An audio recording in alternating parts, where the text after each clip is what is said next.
Mari kita berdoa.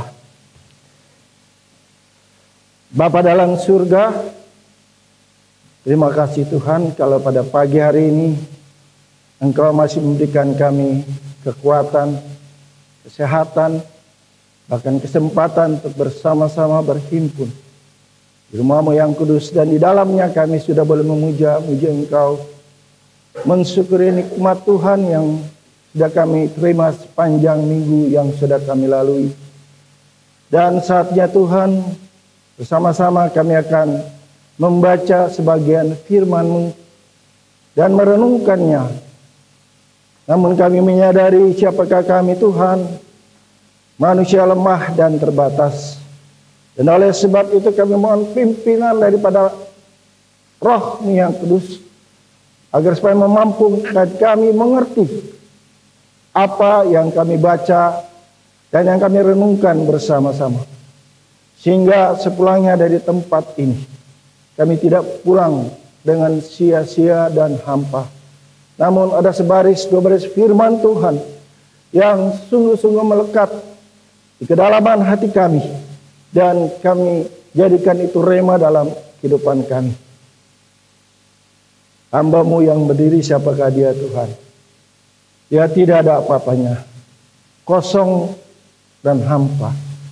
Namun kalau saat ini Engkau mau memakai dia Tuhan, hamba-Mu berserah seutuhnya di dalam otoritas Tuhan. Apa yang sudah Hamba persiapkan sebagai manusia fana, Tuhan sendiri sempurnakan. Bahkan Tuhan sendiri yang berbicara pada kami pagi hari ini lagi. Oleh sebab itu Tuhan, berfirman-Lah, karena kami sudah siap untuk mendengarkan sabda-Mu lagi. Di dalam nama Tuhan Yesus, firman yang hidup itu, kami sudah berdoa dan senantiasa mengucap syukur pada Bapa di dalam surga. Haleluya. Amin. Shalom. Selamat jumpa lagi Bapak Ibu Saudara. Pada kesempatan ini saya kembali diberikan kesempatan untuk boleh menyampaikan firman Tuhan. Dan saya diminta untuk membawakan tema pada minggu kedua bulan November ini. Dan tema bulanan kita, Bapak Ibu Saudara tahu dan ingat apa tema bulanan kita? Hidup di dalam Tuhan. Dan tema minggu lalu, apa ingat? Percayalah kepada iblis atau percaya kepada Tuhan. Berarti Bapak Ibu mendengarkan dengan seksama firman Tuhan. Ada 4 hal di sana. Siapa yang ingat? Satu aja. Ya. Ada lagi? Yang lain? Yosi diam ya. Anak pendeta harus tahu dia, jadi nggak usah ngomong. Pasti tahu.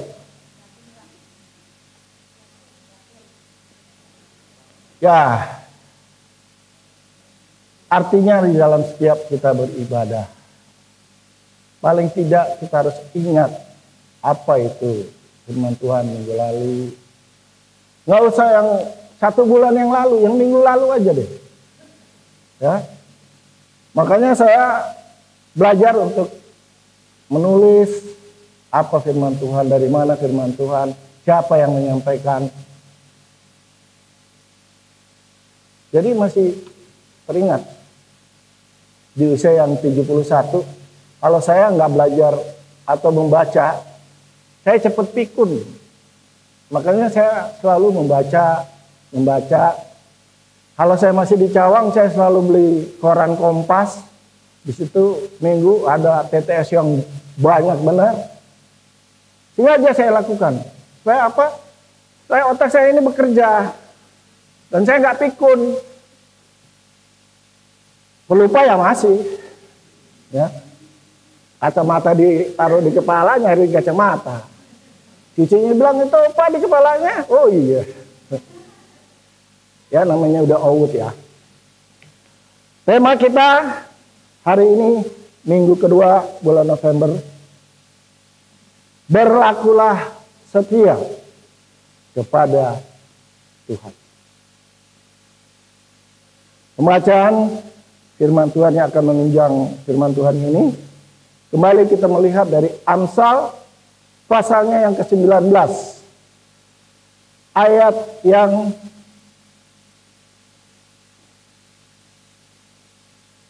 saya ulangi, itu nas pembimbing. Pembacaan kita Amsal pasal 3 ayat 3 dan 4. Kalau yang 19 ayat 22 tadi nas pembimbing kita. Pembacaan firman Tuhan Amsal 3 ayat 3 dan 4. Baik, kalau sudah mendapatkannya, kita lihat dari slide ada. Kita baca bersama-sama. 3, 2, 1. Janganlah kiranya kasih dan setia meninggalkan engkau. Kalungkanlah itu pada loh hatimu, maka engkau akan mendapat kasih dan penghargaan dalam pandangan Allah serta manusia. Janganlah kiranya kasih dan setia meninggalkan engkau. Kalungkanlah itu pada loh hatimu, maka engkau akan mendapat kasih dan penghargaan dalam pandangan Allah serta manusia. Bapak, Ibu, saudara-saudaraku yang Tuhan Yesus kasihi, kita akan melihat lebih jauh. Yang pertama, apa itu setia? Atau definisi serta artinya setia.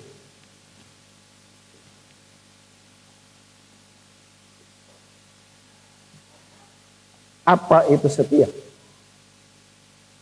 Setia adalah berpegang teguh pada janji, pendirian, dan sebagainya.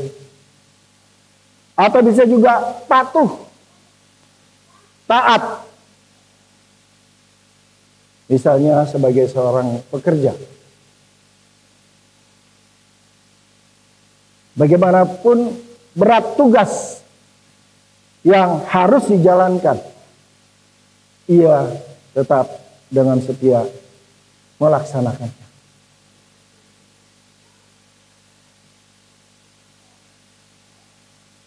Atau ia tetap setia memenuhi janjinya.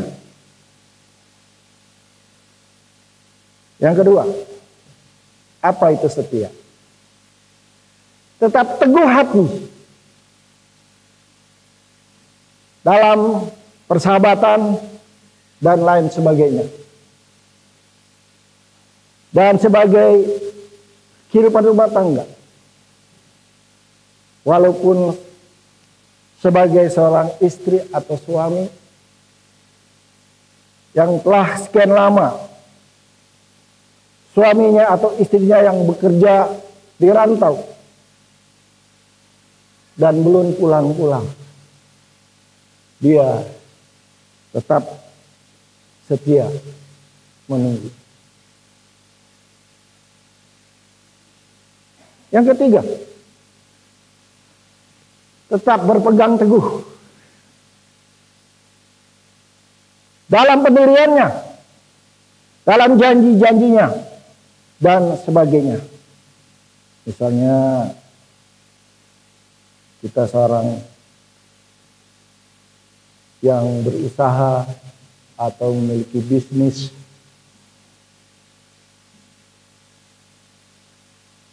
walaupun hujan turun begitu lebatnya, karena sudah berjanji untuk bertemu, ia tetap jalan dan datang kepada seseorang yang sudah ia janji. Tapi kalau yang masih pacaran sih nggak usah disuruh juga.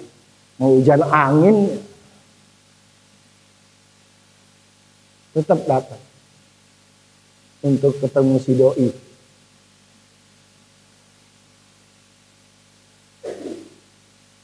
Bapak Ibu saudara-saudaraku yang Tuhan Yesus kasihi. Setia juga bisa bersetia atau tetap setia dan setia selama-lamanya. Kesetiaan juga keteguhan hati, ketaatan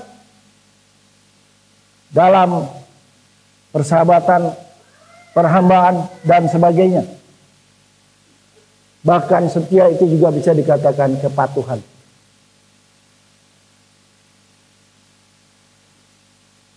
Biasanya kepatuhan ini dipakai untuk merek satu barang. Kesetiaan konsumen terhadap suatu merek yang ditunjukkan melalui perhatian dan perbuatan untuk mengulang pembelian merek tersebut secara berkala. Jadi kalau kita suka satu barang, termasuk mereknya, setiap bulan selalu kita beli. Saya teringat saudara seiman saya, walaupun dia orang lain, tapi seperti adik saya. Bapak Ibu mungkin mengenal almarhum Bapak Wahono. Kalau lihat orangnya kayak orang Ambon, hitam, tapi sebenarnya dia orang Jawa, Surabaya. Bapak Ibu tahu, sabun mandinya dia sama 4 anaknya. Karena anak dia seperti saya, anak-anaknya itu dari kecil dia mandiin. Saya pernah kasih sabun mandi, Lux, ini bawa pulang nih buat anak-anak. Dia bilang apa? Wah, saya di rumah nggak pernah pakai Lux. Loh, kamu pakai apa? Sabun Kamai. Tahu Bapak Ibu apa? Mahal dan wangi. Tuh. Kalau orang sudah begitu setia memakai suatu barang yang dianggap itu paling baik, maka yang lain dia tidak perlu. Lalu sabun mandi Kamai itu. Dan memang benar. Saya kalau ke rumahnya, saya kamar mandi, Kamai numpuk. Jadi bukan dia bicara saja, tapi memang dia pakai sabun itu. Nah, Bapak Ibu saudaraku yang Tuhan Yesus kasih, itu yang pertama. Apa itu setia? Kita melihat yang kedua, yaitu pentingnya kita harus setia. Mari kita buka satu firman Tuhan di dalam Mazmur 100 ayatnya yang kelima. Pentingnya harus setia yang pertama adalah karena Allah itu setia. Kita baca Mazmur 100 ayat yang kelima.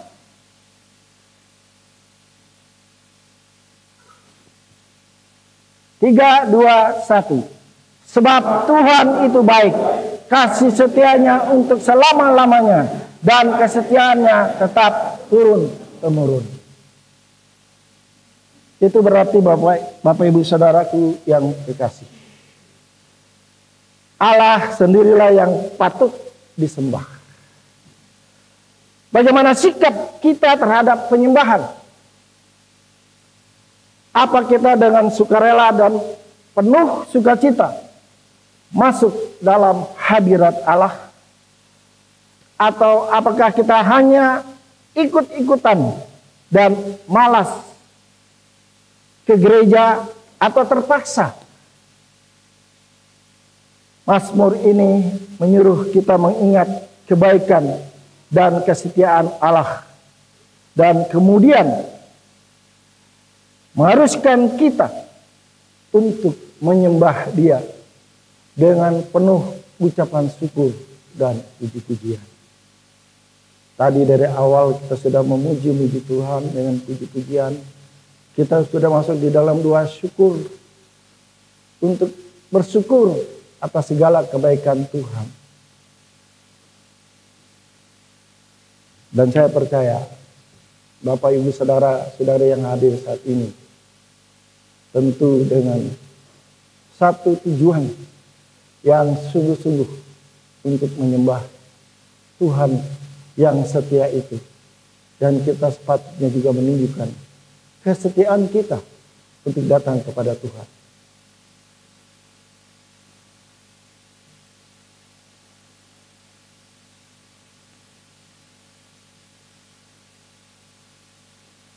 Kita melihat yang kedua,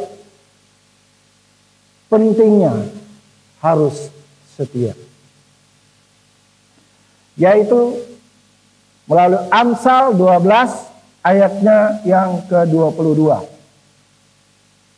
Pentingnya harus setia yang kedua ialah Tuhan berkenan pada orang yang setia. Amsal 12 ayat 22, 3, 2, 1. Orang yang dusta bibirnya adalah kekejian bagi Tuhan, tetapi orang yang berlaku setia dikenannya. Pertanyaannya sekarang, apakah kita sudah berlaku setia?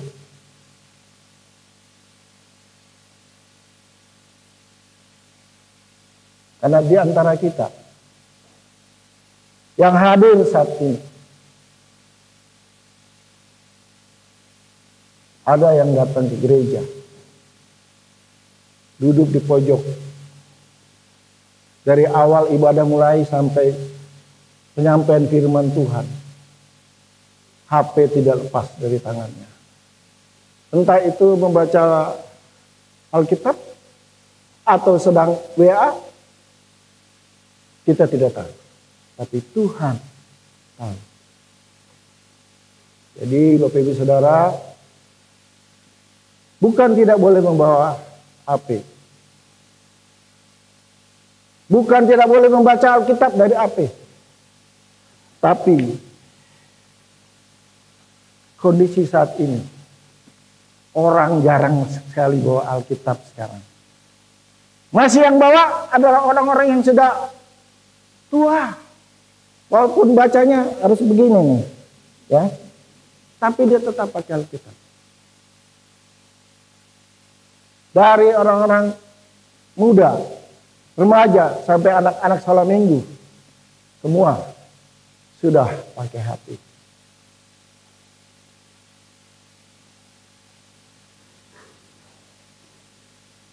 Bapak Ibu saudara-saudaraku yang terkasih,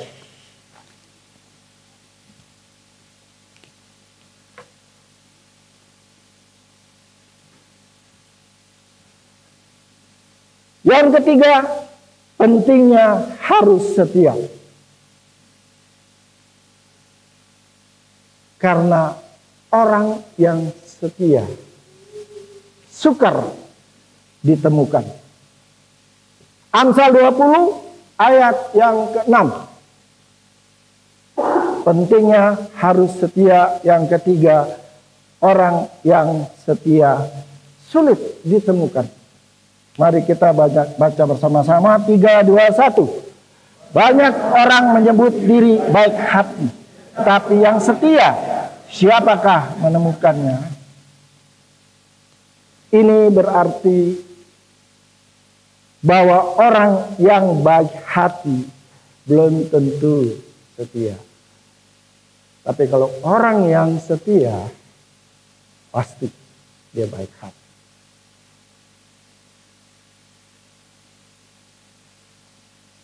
Dan yang keempat, yang terakhir, pentingnya harus setia adalah kalau kita setia, maka Tuhan dekat dengan kita, orang yang setia. Mazmur 145 ayat yang ke-18. Dengan catatan Mazmur 145 ini dari ayat 1 sampai ayat 21. Daud sungguh merasakan akan kebaikan serta kemurahan Tuhan. Sehingga dia selalu dekat dengan Tuhan. Apapun kondisi keberadaannya, susah, senang, dia tetap setia dekat dengan Tuhan. Mari kita baca bersama-sama Mazmur 145 ayat 18. 3, 2, 1. Tuhan dekat pada setiap orang yang berseru padanya, pada setiap orang yang berseru kepadanya dalam kesetiaan. Artinya bukan hari Minggu ini aja datang kepada Tuhan, berdoa, atau pada hari Sabtu pagi doa fajar, doa, tapi di rumah Senin sampai Jumat ngapain aja? Sibuk dengan urusan pribadi. Jadi doanya bisa dihitung. Tapi Daud, ia setia pada Tuhan. Dia dalam hal berseru, menyerahkan akan pergumulan kehidupannya. Bersyukur tatkala ada sukacita di sana, ada damai sejahtera di sana. Tetap setia berseru kepada Tuhan. Oleh sebab itu, Daud adalah contoh yang konkret tentang apa yang dia lakukan. Ia setia kepada Tuhan. Dan mari kita simak Mazmur 145 ini dari ayat 3 sampai ayat 21. Tidak usah kita baca, tapi kalau Bapak Ibu yang punya Alkitab, kita lihat dari ayat 3 sampai 21 di mana apa yang dia alami Daud dalam kehidupan sehari-harinya. Namun ia tetap setia kepada Tuhan. Daud memuji Tuhan karena merasakan kemurahannya. Kadang-kadang beban kita sepertinya lebih besar daripada yang bisa kita tanggung. Dan kita bertanya-tanya, bagaimana kita bisa bertahan? Daud pun merasakan hal ini. Bahkan dia berada di persimpangan yang suram dari jalan kehidupannya. Namun dia merenungkan tentang Tuhan. Serta mengingat segala kebaikan dan kemurahannya. Dia sang pemikul beban yang agung itu. Allah sanggup mengangkat kita karena yang pertama, Mazmur 145 ayatnya yang ketiga, kebesarannya tidak terduga. Yang kedua, dia melakukan perbuatan-perbuatan dahsyat untuk setiap generasi. Ayat yang keempat, makanya dikatakan kesetiaan Allah itu turun-temurun. Kalau kita sebagai orang tua setia kepada Tuhan, dan kita ajarkan itu kepada anak-anak kita untuk setia juga kepada Tuhan, maka kasih setia Tuhan akan turun-temurun sampai kepada anak cucu kita. Amin Bapak Ibu Saudara. Jadi orang tuanya dulu setia. Jangan anak, sekolah minggu, pemuda. Bapaknya nonton TV hari Minggu. Kalau enggak ketiduran karena malamnya bisa nonton bola. Ya, ingat kita sebagai orang tua.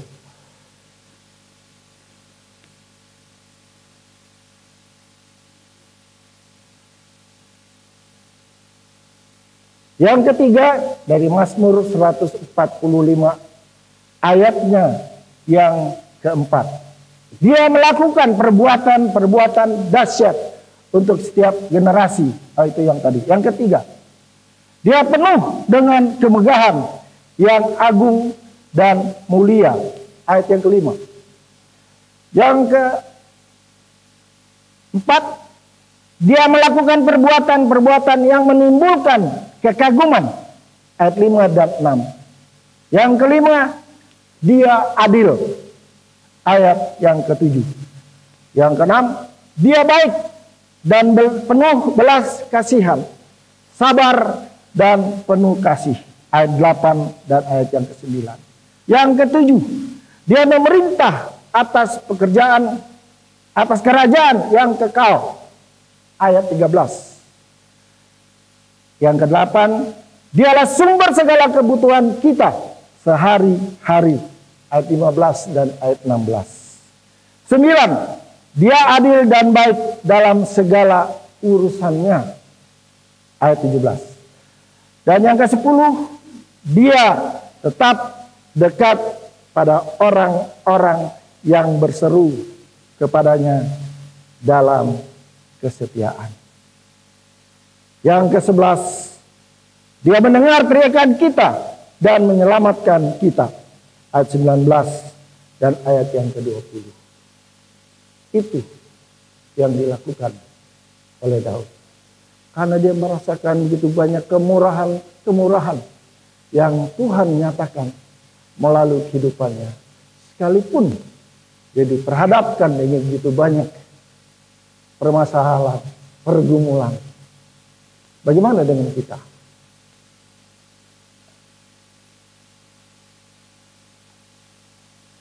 Bapak, Ibu, saudara-saudaraku yang Tuhan Yesus kasihi. Jika kita saat ini sedang terbungkuk-bungkuk, memikul beban, dan merasa bahwa kita akan jatuh, berpalinglah kepada Allah untuk berseru dan meminta pertolongan. Dia akan siap mengangkat kita dan memikul akan beban kita. Bapak, Ibu, saudara-saudaraku yang Tuhan Yesus kasihi. Bagian yang ketiga, bagaimana agar bisa setia. Kalau yang pertama, pentingnya harus setia. Sekarang, bagaimana agar bisa setia? Yang pertama, lakukanlah dengan mata tertuju kepada Kristus. Ibrani 12 ayat 3, 2 dan 3. Ibrani 12 ayat 2 dan ketiga. Marilah kita baca bersama-sama. 3, 2, 1. Marilah kita melakukannya dengan mata yang tertuju kepada Yesus, yang memimpin kita dalam iman, dan yang membawa iman kita itu kepada kesempurnaan. Dan jangan mengabaikan keimanan, tekun memikul salib.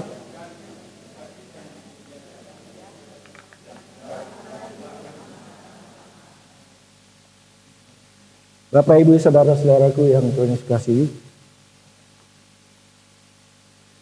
kehidupan kita sebagai orang percaya membutuhkan kerja keras. Kita diharuskan untuk meninggalkan apapun yang membahayakan hubungan kita dengan Allah, untuk berlari dengan tekun dan untuk berjuang melawan dosa dengan kuasa Roh Kudus, bukan dengan kekuatan kita. Agar hidup kita bisa efektif, kita harus tetap mengarahkan pandangan kita hanya kepada Tuhan.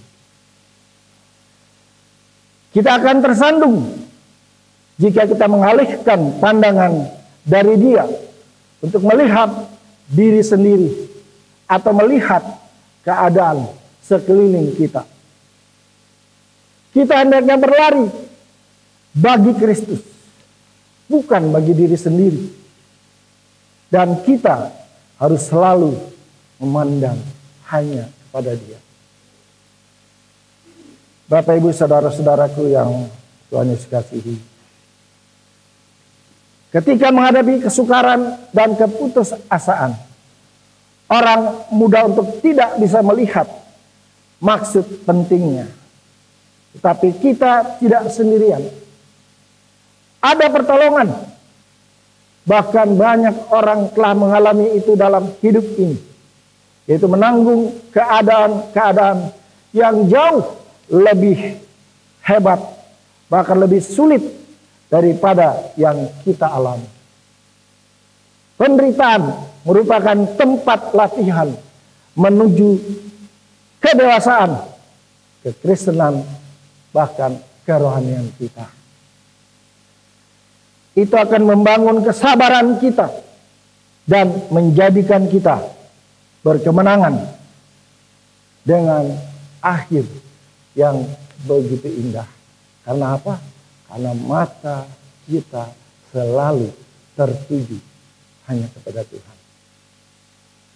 Jangan lihat masalahnya.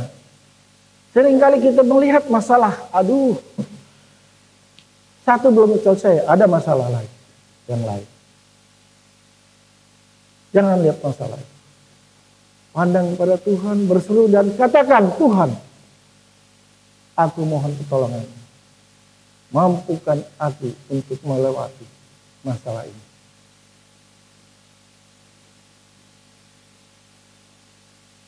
Bapak Ibu saudara-saudaraku yang Tuhan kasihi. Bagian kedua, bagaimana agar bisa setia? Yaitu selalu waspada dan berjaga-jaga. Bagaimana agar bisa setia? Yang kedua adalah selalu waspada dan berjaga-jaga. Matius 26 ayat 41.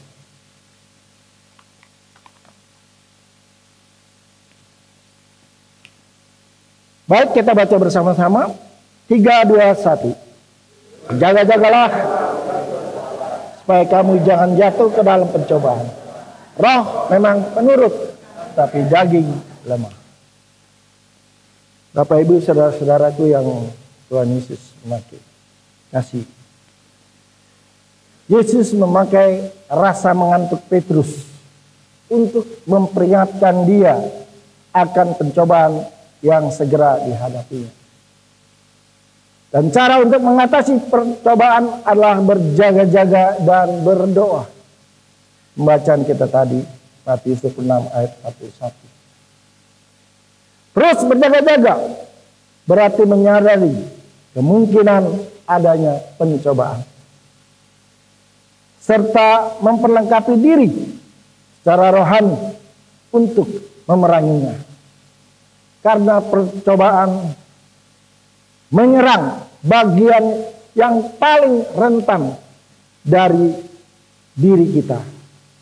Maka dengan berdoa, dan itu sangatlah penting, karena kekuatan Allah dapat menopang pertahanan kita dan sekaligus mengalahkan si iblis.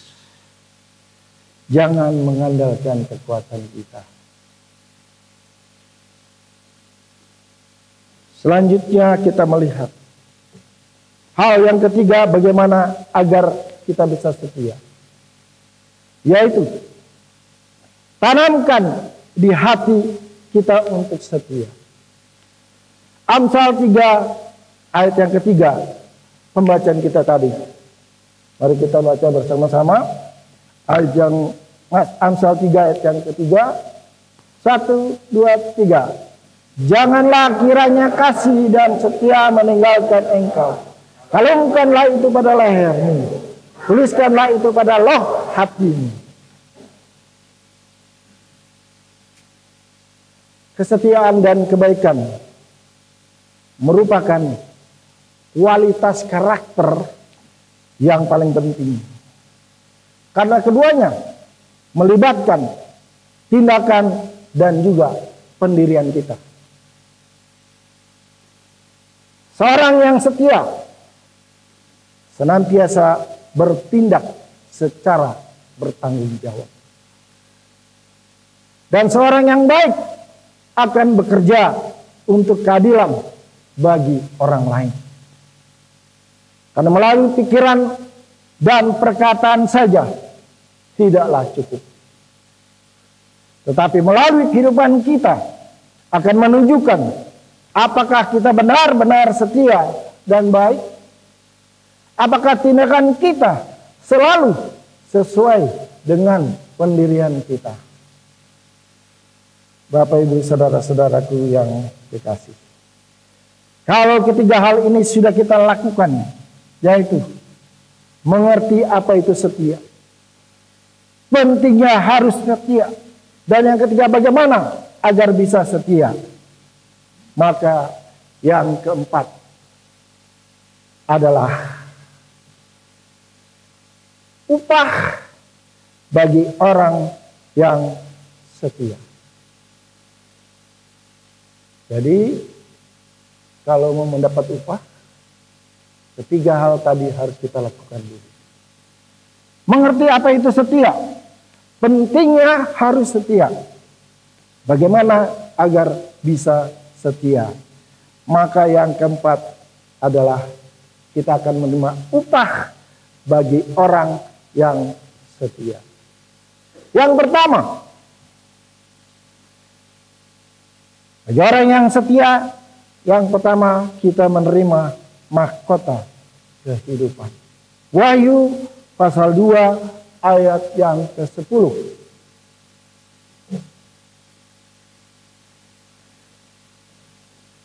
Tiga, dua, satu. Jangan takut terhadap apa yang harus engkau derita. Sesungguhnya iblis akan menjarakan beberapa orang dari antaramu ke dalam penjara, supaya kamu dicobai dan kamu akan mengalami kesusahan selama 10 hari.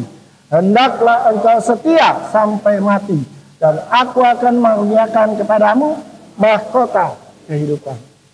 Bapak, Ibu, saudara-saudaraku yang Tuhan Yesus kasihi, penganiayaan berasal dari iblis, bukan dari Allah. Iblis, yaitu setan, akan membuat umat percaya dijebloskan ke dalam penjara dan bahkan sampai dibunuh. Tetapi sebagai umat percaya, kita tidak perlu takut mati, karena kematian akan menyebabkan mereka menerima mahkota kehidupan. Iblis bisa menyakiti tubuh mereka, tetapi tidak bisa mencelakakan roh mereka atau kita. 10 hari berarti bahwa meskipun penganiayaan akan sangat hebat, itu akan berlangsung relatif singkat. Penganiayaan akan memiliki awal serta akhir yang pasti, dan Allah akan tetap sepenuhnya memegang kendali kalau kita tetap setia padanya.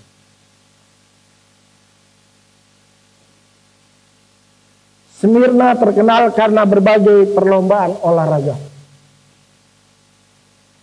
Mahkota adalah karangan bunga, tanda kemenangan. Piala untuk pemenang dari setiap pertandingan. Jika Bapak, Ibu, Saudara dan saya setia, maka kita akan menerima hadiah kemenangan, yaitu hidup yang kekal. Yakobus 1 ayat 12.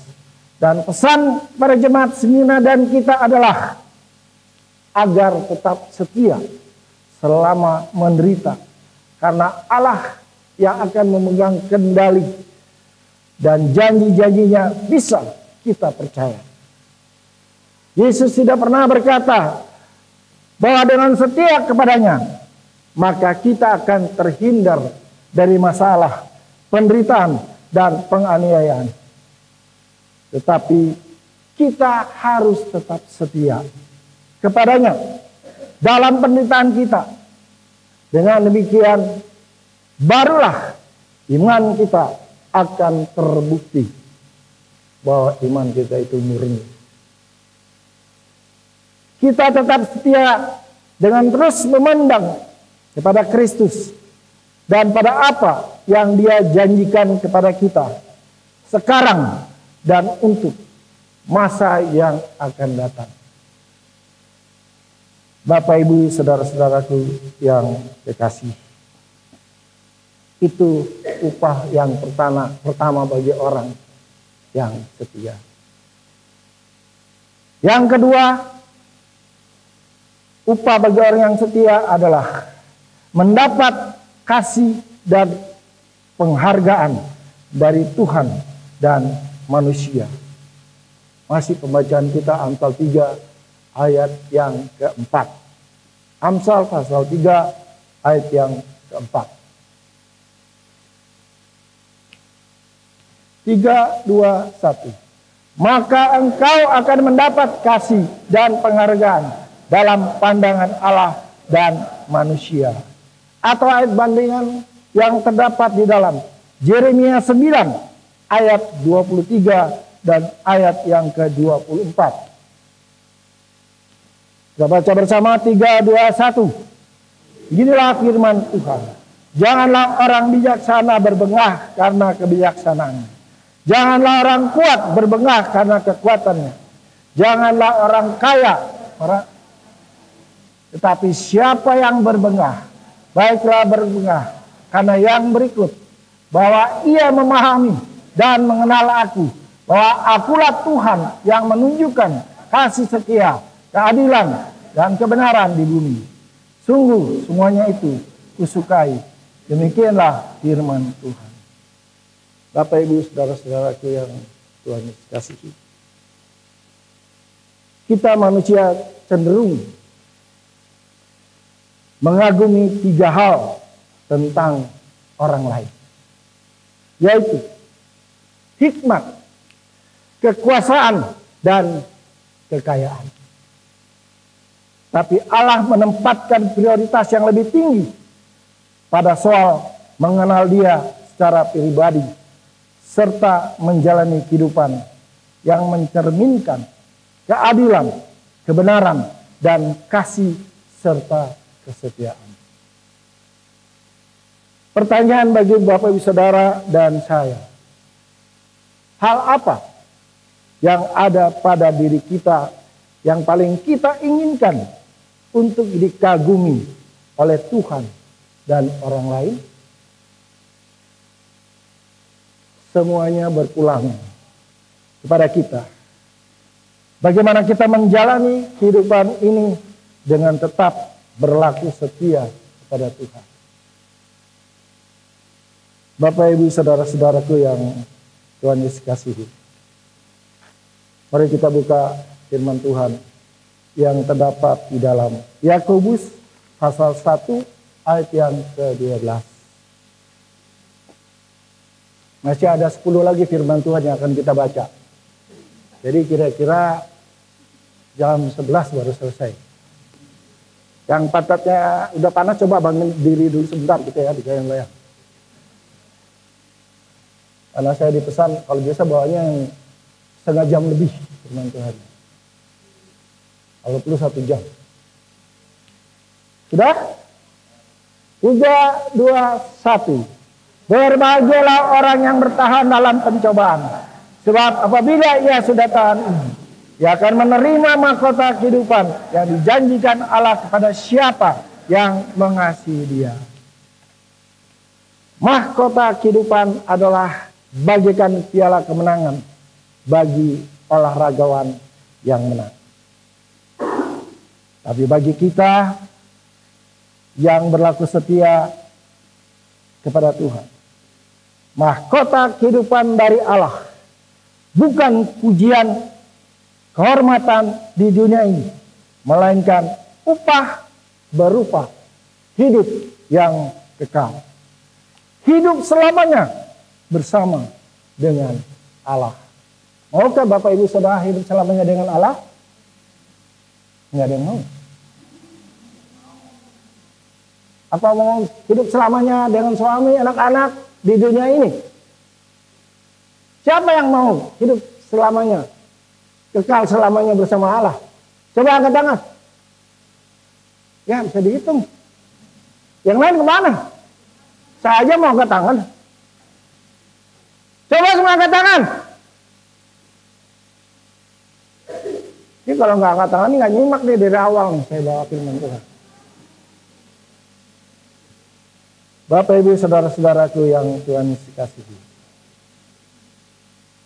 Cara untuk berada dalam kalangan pemenang milik Allah adalah dengan mengasihi Dia dan tetap setia sekalipun mengalami tekanan dalam menjalani kehidupan ini. Sebagai akhir renungan saya akan melihat beberapa kesaksian tentang orang-orang yang begitu setia pada Tuhan. Yang pertama, di tahun 1997 mungkin Bapak Ibu juga pernah dengar atau tahu, ada beredar desas-desus tentang sebuah daftar daripada pendeta dan tokoh-tokoh Kristen yang akan dibunuh tahun 1997. Dari jumlah yang pertama keluar 123 nama, turun menjadi 70. Dari 70 turun menjadi 50 nama. Baru desas-desus, tetapi ada beberapa hamba-hamba Tuhan yang berkata, kalau bisa saya nomor 1 yang dibunuh atau nomor 2. Begitu bangganya sebagai seorang hamba Tuhan.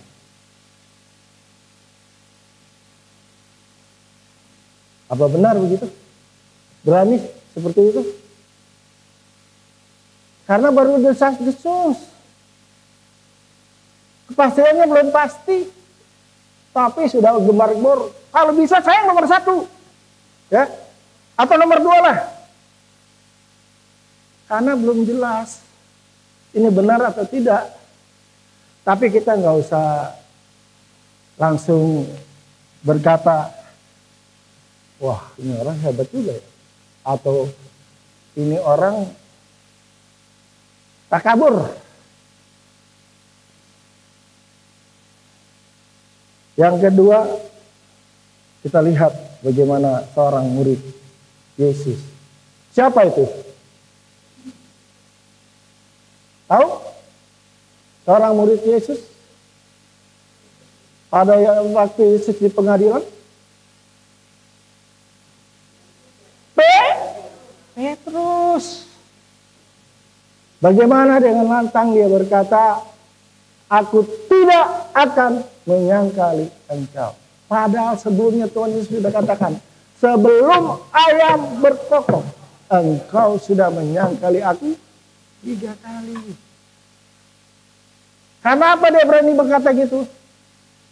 Belum ada orang yang tunjuk depan hidupnya. Kamu murid Yesus kan yang ikut bersama-sama dia? Masih belum ada yang tunjuk, jadi berani. Oh, pokoknya sampai mati pun saya berani. Tapi begitu seorang perempuan kecil tunjuk, lah kamu kan yang ikut Yesus dari Nazaret itu kan? Kamu muridnya kan? Oh bukan, aku tidak mengenal dia. Gimana kesetiaannya? Setia kalau masalahnya masih jauh, tapi begitu dekat depan mata, langsung ciut, takut, katanya berani mati. Lain dengan apa yang dilakukan satu keluarga melalui peristiwa yang terjadi di Tasikmalaya. Bapak Ibu ingat, mungkin pernah dengar, Tasikmalaya banyak orang Kristen menempel depan pintu rumahnya, pintu tokonya, tulisan Arab, kalimat syahadat. Supaya apa? Supaya rumahnya nggak dibakar. Tapi ada satu keluarga dengan 4 orang. Bapak, ibu, dan kedua anak perempuannya. Ayahnya sudah menyiapkan untuk menempelkan tulisan Arab ini. Tapi anaknya berkata apa? Papa, tidak usah menempel kata-kata itu. Yang harus kita lakukan adalah berdoa. Akhirnya bapaknya tidak memasang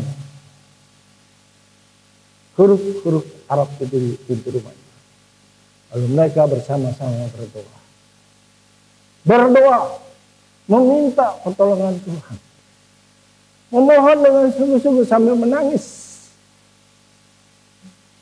Lalu apa jawaban Tuhan? Seperti mendengar orang berteriak. Bapak ibu, bawa anak-anakmu keluar dari rumah ini. Segera. Dan apa yang mereka lakukan? Mereka bangkit berdiri dan keluar dari rumah mereka dari pintu belakang. Begitu sampai di luar, rumah mereka disulut api, terbakar. Dan pada saat mereka di jalan dengan hanya pakaian yang ada di badan, mereka berlari dan berlari. Dan mereka mengerti bahwa itu jawaban doa dari Tuhan. Mereka harus keluar. Karena kalau mereka nggak keluar, mereka akan terpanggang oleh api.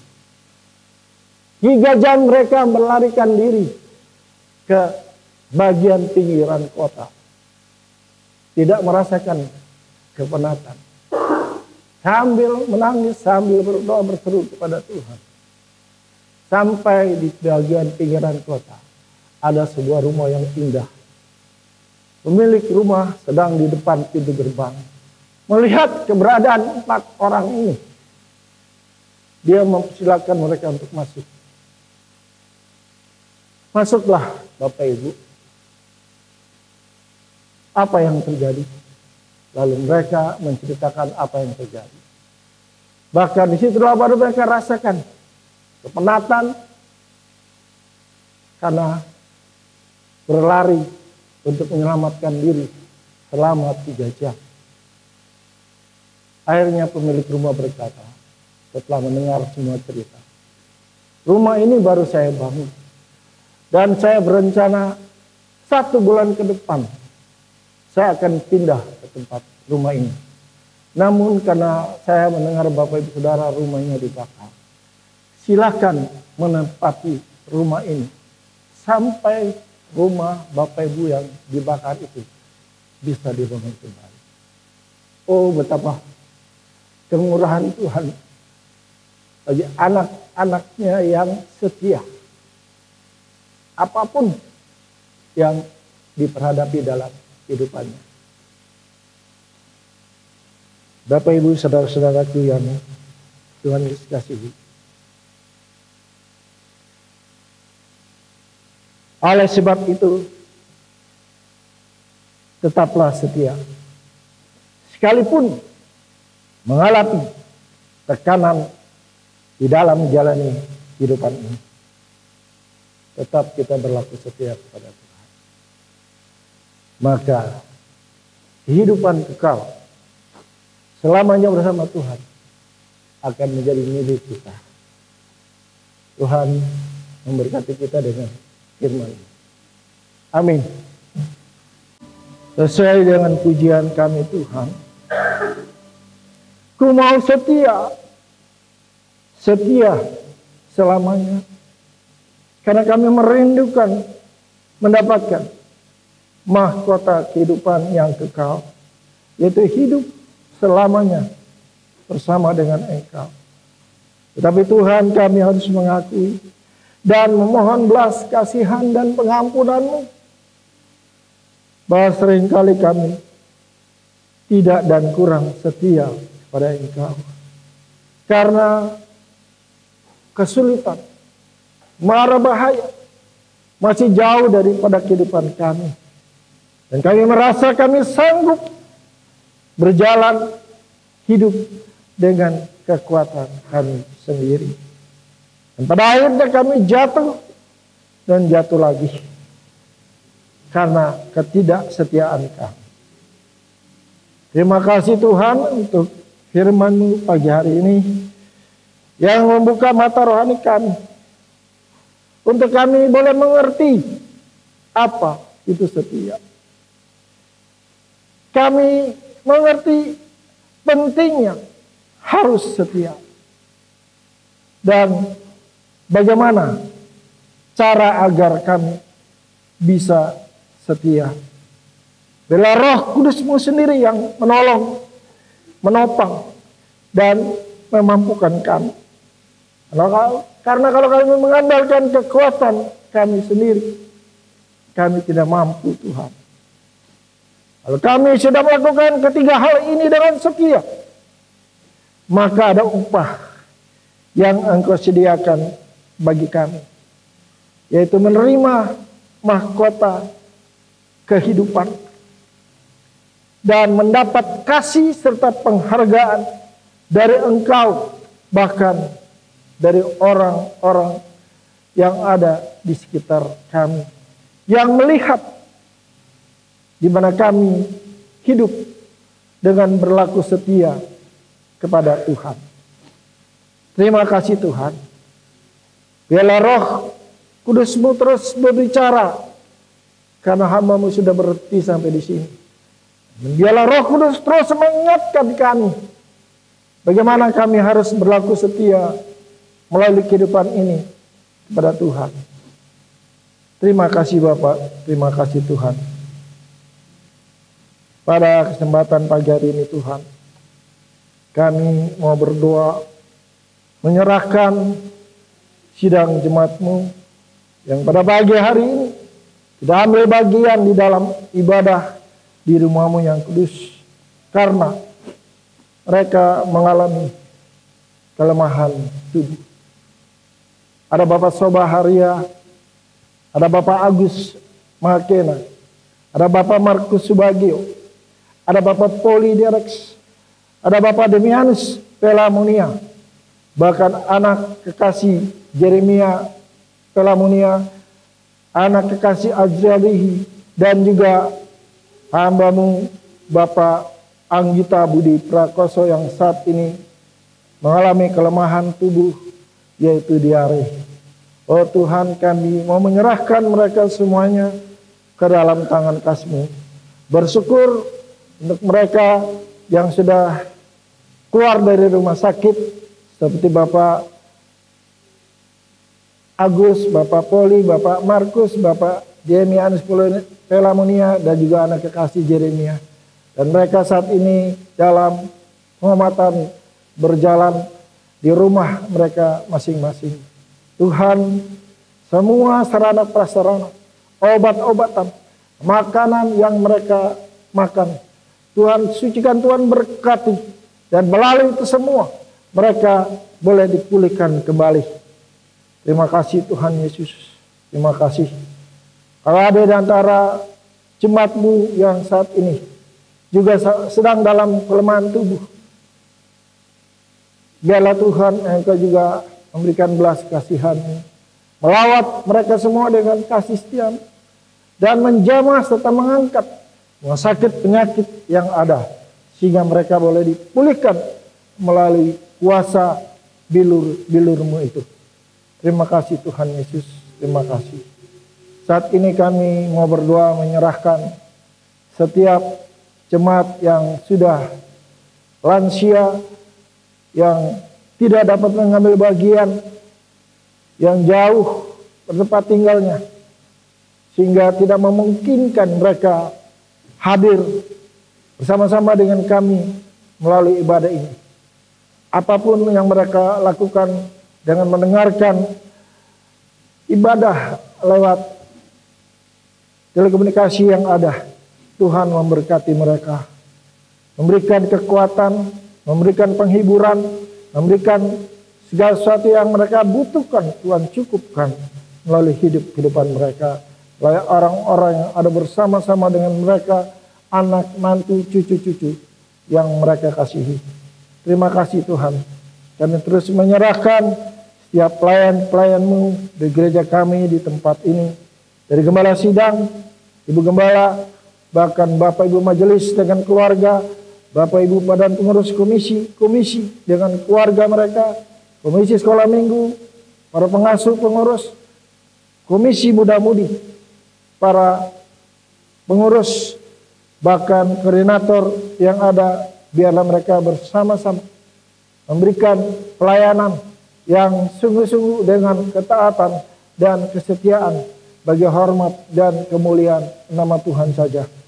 Terima kasih Tuhan, kami terus menyerahkan tiap program kerja, baik majelis, baik komisi-komisi untuk periode 2022-2023. Biar sebelum hari H semua dia laksanakan.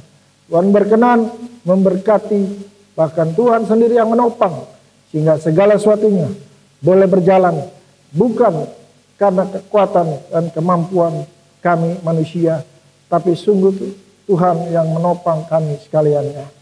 Terima kasih Tuhan, saat ini kami menyerahkan akan kegiatan-kegiatan yang ada, baik ibadah raya, ibadah komisi-komisi, bahkan latihan-latihan, kelas katekisasi, persiapan-persiapan, baik tim musik, singer, pemimpin liturgi, bahkan juga tim broadcasting. Tuhan berkati mereka. Mungkin di antara mereka merasa bahwa apa yang mereka persembahkan adalah sia-sia. Namun di hadapan Tuhan, mereka sama nilainya dengan hamba-Mu yang berdiri di tempat ini. Karena itu wujud pelayanan yang mereka berikan dan persembahkan bagi kemuliaan nama Tuhan. Berkati mereka Tuhan. Kami terus menyerahkan Tuhan akan warga di sekitar gereja kami ini. Berkati pemerintah setempat, memberkati kiri kanan, muka belakang, apapun pekerjaan, usaha mereka, Tuhan memberkatinya. Terima kasih Tuhan, menyerahkan sinode pusat, sinode daerah, biarlah Engkau memberkati hamba-hamba Tuhan yang duduk sebagai pengurus pusat maupun daerah. Sekaligus mereka pun bertanggung jawab atas gereja lokal mereka masing-masing. Berikan hikmat-Mu Tuhan, bahkan akal budi, sehingga mereka dapat menyelesaikan setiap permasalahan yang terjadi dalam gereja-gereja lokal di seluruh Nusantara Indonesia ini. Terima kasih Tuhan. Kami terus berdoa menyerahkan akan tim misi, tim diakonia, tim litmus, dengan segala rancangan-rancangan mereka. Tuhan memberkati, memberikan ide-ide yang baru untuk terus melakukan hal-hal yang baik yang pada akhirnya semuanya bermuara bagi kemuliaan dan kebaikan-kebahagiaan bagi orang-orang yang mereka tolong dan bantu. Terima kasih Tuhan, kedua pos PI yang terus kami dukung dalam pengoperasian pelayanan mereka. Tuhan berkati di Solo Baru maupun di Jawa Tengah, memberkati jemaat, hamba-hamba Tuhan yang dipercayakan melayani di sana. Begitu juga seorang mahasiswa yang kami bantu untuk biaya studinya di Sekolah Alkitab Nusantara. Tuhan terus memberkati jemaat yang dengan sukacita memberikan persembahan untuk gereja di mana kami saat ini beribadah dan berbakti. Dan sebagian daripada persembahan itu Tuhan kami berikan bagi membantu akan mereka yang saat ini sedang mengambil studi sebagai seorang hamba Tuhan. Tuhan memberkati mahasiswa ini, memberikan dia hikmat, kemampuan, kesetiaan untuk sungguh-sungguh belajar dan menyelesaikan akan studinya sebagai seorang hamba Tuhan. Bapa, kami terus menyerahkan pemerintah bangsa dan negara kami, para pemimpin dari pusat sampai daerah, secara khusus bagi Bapak Presiden Jokowi dan pemerintahan yang ada bersama-sama dengan dia. Sungguh Tuhan, kami boleh melihat apa yang dia lakukan sungguh untuk kebaikan bagi bangsa ini, bahkan bagi kesejahteraan seluruh rakyat Indonesia. Namun masih banyak orang yang tidak suka, bahkan berniat untuk menjatuhkan dia, melengsarkan dia. Di balik itu semua Tuhan, ada kuasa sejahat. Tapi kuasa Tuhan lebih besar. Dan oleh sebab itu bersama TNI Polri, ialah mereka patahkan, hancurkan kuasa-kuasa jahat si iblis ini. Sehingga satu pun tidak berkemenangan. Dan kami sebagai warga negara Indonesia ini dapat menjalani kehidupan dengan damai dan tenang. Terima kasih Tuhan Yesus. Terima kasih. Kami berdoa bagi hamba-Mu, gembala sidang kami bersama Ibu yang saat ini sedang melayani di GKN di Cikarang. Biarlah Tuhan menyertai akan pelayanannya, bahkan kembalinya dari Cikarang ke rumah tangganya. Biarlah segala sesuatunya kasih dan setia Tuhan menyertai. Begitu juga kami sebentar akan mengakhiri ibadah ini, pulang ke rumah tangga kami masing-masing. Baik yang berjalan kaki, menaiki kendaraan pribadi maupun kendaraan umum. Kasih setia Tuhan ada bersama-sama dengan kami, melibatkan kami dengan damai sejahtera di rumah tangga kami masing-masing. Ya, lewat bibir mulut kami boleh terucap pujian dan syukur karena kebaikan Tuhan yang kami rasakan. Terima kasih Tuhan, masih banyak lagi yang kami minta dan pohonkan. Namun sebelum kami sebutkan satu persatu, Tuhan sudah mengetahui apa yang menjadi kerinduan dan kebutuhan kami. Ini doa kami dan syafaat kami yang kami alaskan hanya di dalam satu nama, yaitu Yesus Kristus, Juru Syafaat kami. Haleluya. Sama-sama kita katakan amin. Dikembalikan pada pemimpin liturgi.